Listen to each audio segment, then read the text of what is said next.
Welcome back to Hardball. We're back with the 39th President of the United States, Jimmy Carter. His new book is called Palestine, Peace, Not Apartheid. And President Carter, why did you use the word apartheid in the book's title?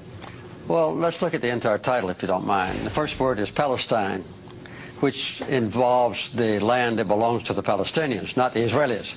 I didn't refer to Israel because there's no semblance of anything relating to apartheid within the nation of Israel. And I also emphasized the word not, that is peace and not apartheid. That's what I hope to accomplish with this book, is some move toward that goal. But there's no doubt that within the occupied territories, Palestinian land, that there is a horrendous example of apartheid.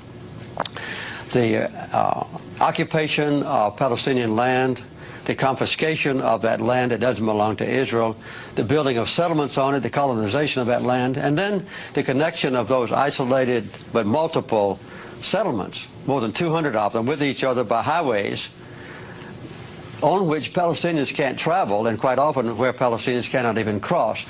So the persecution of the Palestinians now under the occupied territories, under the occupation forces, is one of the worst examples of human rights deprivation that I know. And I think even worse, though, than a place like Rwanda? Yes, I think, yes. You mean now? Yes. I think the impression now of the Israelis, of the Palestinians by the Israelis, is worse than a situation in Africa like the oppression of Rwandans and the Civil War. I'm not going back into ancient history about Rwanda, but right now, the persecution of the Palestinians is one of the worst examples of human rights abuse I know, because the Palestinians... When you're talking about right now, you're not talking about, say, I'm not talking about ancient history, no. Well, Rwanda wasn't ancient history, it was just a few years ago. You can talk about Rwanda if you want to. I want to talk about Palestine.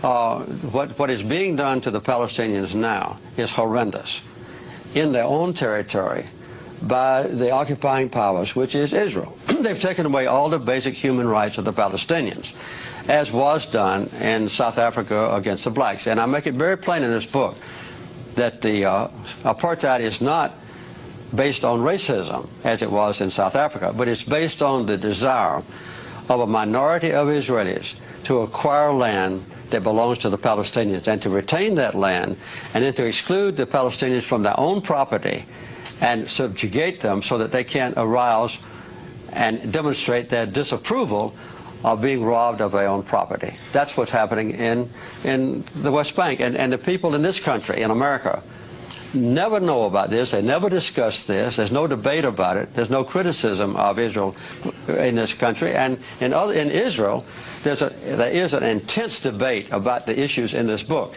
In this country, no. I agree. I mean, I wish we had that sort of debate that they're having in Israel. I wish we had that in the United States. But give us a sort of sense, how much of the responsibility for the conflict, the Israeli-Palestinian conflict, do you think belongs to the Israelis for their tactics like seizing land and occupying territory that didn't belong to them? How much of it is the responsibility of the Palestinians for their suicide terror attacks and their bombings within Israel proper? Well, as a matter of fact, the basic cause of the conflict is a sustained occupation of other people's land by the Israelis. And this is a direct violation of United Nations resolutions. It's a direct violation of the International Quartet's roadmap. It's a direct violation of the commitments that leaders of Israel have made in the past at Camp David when I was president and in Oslo, promising that Israel would withdraw from occupied territories. They have failed to do so. In response to that, and I'm not excusing them, there have been acts of violence. As a matter of fact, though, Hamas, the #1 accused persons of violence, have not committed an act of suicide bombing that caused an Israeli life now since August of 2004.